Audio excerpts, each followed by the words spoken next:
Pose with the fans. Pose with the pose with the pose with the fans.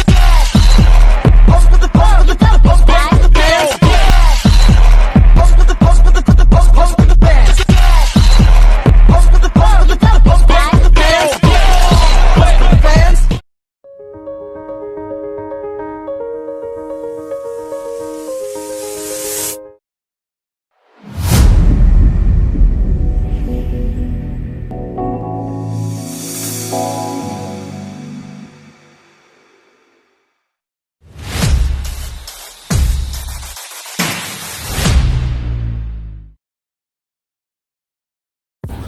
Assalamualaikum warahmatullahi wabarakatuh.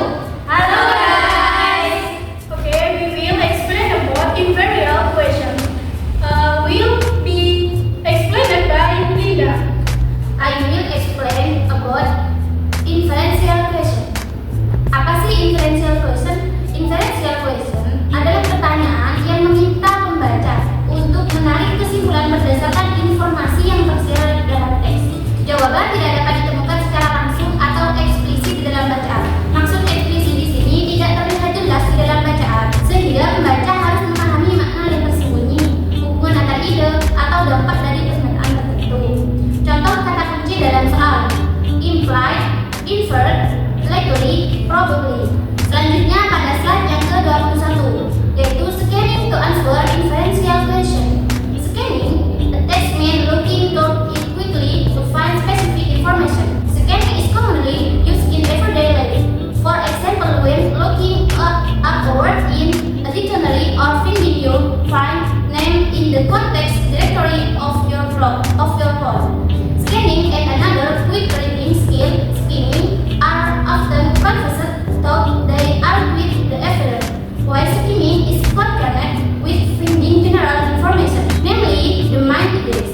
Scanning involves looking for specific information. Maksud dari kalimat tadi adalah scanning adalah teknik membaca cepat yang bertujuan untuk menemukan informasi spesifik dalam teks. Berbeda dengan skimming yang mencari ide pokok. Scanning lebih fokus untuk mencari kata atau frasa tertentu. Penggunaan scanning dalam menjawab inferential question membantu pembaca, yaitu membantu dengan menemukan bagian teks yang relevan, mempercepat proses pencarian informasi, serta memfokuskan perhatian pada yang penting. Nah, how to do scanning? Bagaimana cara melakukan scanning? Yaitu, when scanning you will look for keyword or phrase that will be explained easy to fit in the arguments, because they will begin with a capital letter or numbers that only you have decided on the area of text to scan. You should run your eyes down the page in a zigzag pattern to take in as much of the text as possible. This approach makes scanning so much more random than other speed reading skills such as skimming and surfing. It's also a good idea to use your finger as you move down or back up the page to focus your attention and keep track of where you are. Cara melakukan scanning yaitu ada tiga. Yang pertama, tentukan kata kunci atau frasa yang ingin dicari, misalnya nama, angka, atau tanggal. Yang kedua, gerakkan mata secara zigzag ke bawah halaman untuk membaca dengan cepat. Dan yang terakhir, gunakan jari sebagai penunjuk untuk menjaga fokus dan posisi bacaan. Okay, the next I will explain about answering the type question. Correct. You will sometimes be asked to answer a multiple choice question about the reading passage by drawing the conclusion from a specific time or details in the passage. Question of this did contain the word implied, inferred, likely, and probably to let you know that the answer to the question is not directly said. Anda terkadang diminta untuk menjawab pertanyaan pilihan ganda tentang bacaan tentang menarik kesimpulan dari satu atau beberapa data tertentu dalam bagian tersebut. Nah, pernyataan di sini mengandung kata-kata tersirat, disimpulkan, kemungkinan atau mungkin untuk memberitahu Anda bahwa jawaban atas pertanyaan tersebut tidak dinyatakan secara langsung. Dalam jenis pertanyaan ini penting untuk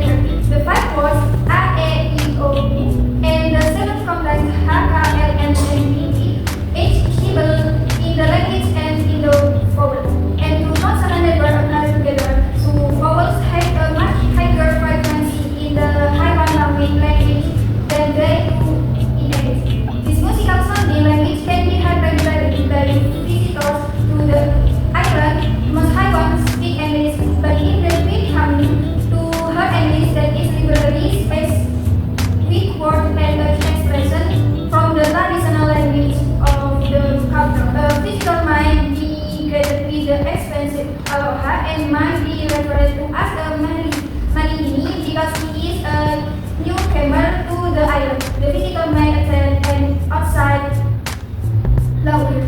Everyone has too much and be invited afterwards to dance the question, which of the following probably not a Hawaii word? Di sini pertanyaannya kemungkinan manakah yang bukan merupakan kata dalam bahasa Hawaii? Untuk menjawab pertanyaan TOEFL ini, kita harus menggunakan tips-tips yang telah ditentukan. Tips yang pertama, the boy read the question.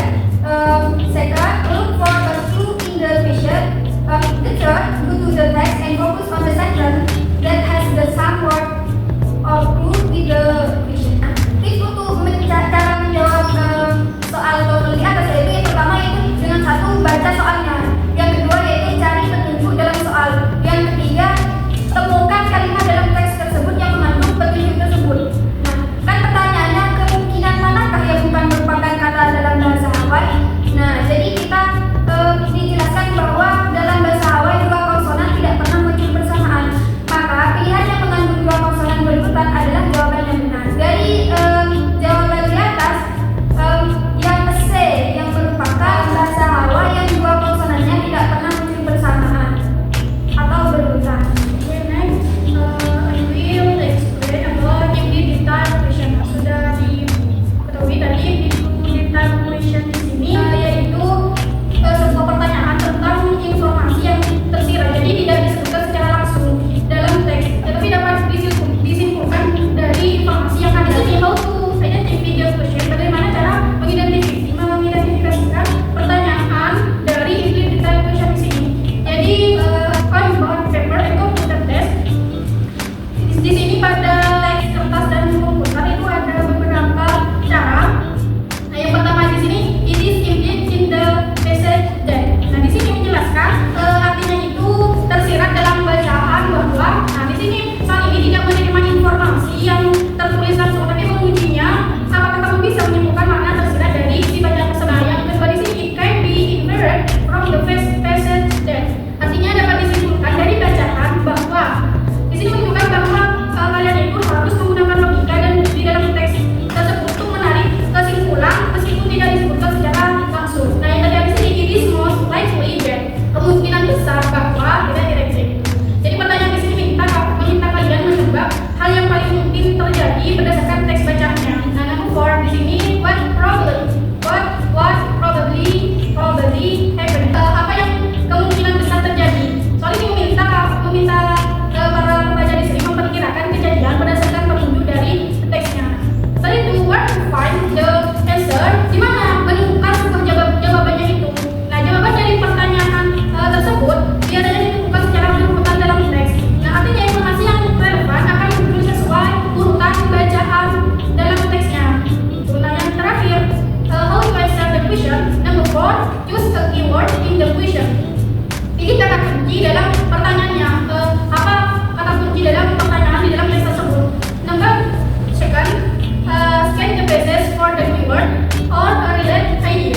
Jadi kata kunci tersebut atau kata lain yang mirip artinya dari dalam bacaan. Jadi kata kunci tersebut itu apa? Nah, number 3, carefully read the sentence that contain the keyword. Baca kalimat dengan seksama yang mengandung kata kunci tadi. Jadi kalimat apa yang sama dari kata kunci tersebut? Nah, yang terakhir, look for an answer that could be true according to that sentence. Jadi cari jawaban yang mungkin benar berdasarkan kalimat yang sama tadi, walaupun tidak tertulis secara langsung. Okay, next, we'll explain about transition question. You will sometimes be asked on both the paper TOEFL test and the computer TOEFL test to answer a multiple choice question about what probably comes before the reading passage in the preceding paragraph or what probably comes after the reading passage in the following paragraph. Of course, the topic of the preceding or following paragraph is not directly stated, and you must draw a conclusion to determine what is probably in this paragraph. This type of question is a transition question. It asks you to demonstrate that you understand that good writing content transition from one paragraph to the next. A paragraph might start out with the idea of the previous paragraph as a way of linking the ideas in the two paragraphs. A paragraph might also end with an idea that multiple choice example of a transition question from the paper to full test that asks you to identify what was probably in the preceding paragraph. Jadi pertanyaan transisi ini biasanya dalam tes TOEFL berbasis kertas maupun komputer, kita diminta untuk menjawab pertanyaan pilihan ganda tentang apa yang kemungkinan besar muncul sebelum bagian bacaan paragraf sebelumnya atau apa yang kemungkinan besar muncul setelah bagian bacaan paragraf berikutnya. Nah, jenis pertanyaan ini disebut pertanyaan transisi. The next, I will explain about example from the paper paper test. Another bit of the Ocean Congress that we gonna see in photo is many speaker of the ocean state. The name Jonas is took by some etymologists who have been derived from the name Jonah. The Hebrew prophet who spent 3 days in a whale. According in tradition, any object that goes overboard and sink to the bottom of the ocean is said to have gone to the Jonas river. The ocean is critical repository for anything that fell into the water. Needless to say, any sailor on the seas is not able to take to the tower of the Jonas river. Nah, the question yang ini, the paragraph preceding this passage most probably discusses yang A, the youth of Davy Jonas, B, Davy Jonas career as a sailor, yang C, a different traditional story from the sea, D, preparing to travel on the ocean. Di sini pada soal di sini itu menjelaskan tentang satu lagi mitos dari lautan yang membahas tentang Davy Jonas yang dalam cerita lain adalah penguasa yang bijak berdalam dari kedalaman laut.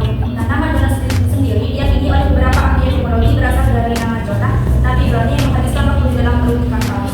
Menurut tradisi dia berjalan ke laut dan terbilang berdasar, dikatakan telah pergi ke Longshore dan Davy Jonas, tempat yang berukuran samudra untuk menyimpan segala sesuatu yang jatuh ke dalam air. Lalu dikatakan lagi, setiap pelaut di Davy itu ingin melakukan tour ke Longshore dan Davy Jonas, meskipun mungkin akan menjadi perjalanan yang menarik karena semua harta karun ada di sana. Nah, pertanyaannya, paragraf tersebut bagian ini kemungkinan besar membahas apa? Di sini jawabannya ada masa muda Davy Jonas, yang kedua ada karir Davy Jonas sebagai pelaut, yang ketiga cerita tradisional lain dari laut, dan yang keempat persiapan untuk bepergian di laut. Di sini untuk menjawab itu ada listnya. Yang pertama, read the question, baca pertanyaan. Yang kedua, look for a clue in the question, cari petunjuk dalam pertanyaan. Dan yang ketiga, go to the text and focus on the sentence that has the some word or clue with the question. Buka teks dan fokus pada kalimat yang memiliki kata yang sama atau petunjuk dengan pertanyaan. Untuk bisa menjawab, di sini kita bisa membaca dulu kalimat pertama pada paragraf saat ini, yaitu another myth of the ocean congress Davy Jonas. Kata kuncinya kan another myth. Nah, ini merupakan petunjuk penting bahwa paragraf sebelumnya telah membahas sebuah myth atau mitos dari laut. Yang kedua, analisis logika atau paragraf. Karena pada kalimat pertama ini menyatakan another myth atau mitos, nah berarti paragraf ini adalah lanjutan dari bahasan sebelumnya. Karena kata another itu menunjukkan bahwa sudah ada mitos lain yang dibahas di paragraf sebelumnya. Yang ketiga, eliminasi pilihan yang tidak relevan. Yang pertama, the youth of Davy Jonas. Nah, di sini itu terlalu spesifik pada masa muda Davy Jonas karena tidak menyambung dengan konteks another. Yang B, Davy Jonas career as a sailor. Topik ini juga tidak disinggung dalam paragraf karena terfokus pada sisi mitos Davy Jonas bukan karir nyatanya. Ketiga, a different traditional story from the sea. Nah, ini paling logis karena cocok dengan penggunaan kata another. Nah, sedangkan yang tadi itu preparing to travel on the ocean, yang ini tidak berkaitan sama sekali dengan isi paragraf yang membahas. Jadi kesimpulannya adalah C, karena kata another sendiri itu memiliki arti mitos laut lainnya. Oke, last di slide 47, yaitu how to identify the question. Bagaimana cara mengidentifikasi pertanyaan? On both paper and computer test, di dua jenis tes paper komputer ada dua pertanyaan. Yang pertama, ada paragraf preceding the passage properly, bla bla bla. Paragraf sebelum bagian bacaan ini kemungkinan besar membahas apa? Yang kedua, what is most likely in the paragraph following the passage? Apa yang kemungkinan besar ada di paragraf setelah di bagian bacaan? Yang selanjutnya, where to find the answer? Mana kita dapat menemukan jawaban? The answer can generally be found in the first line of the passage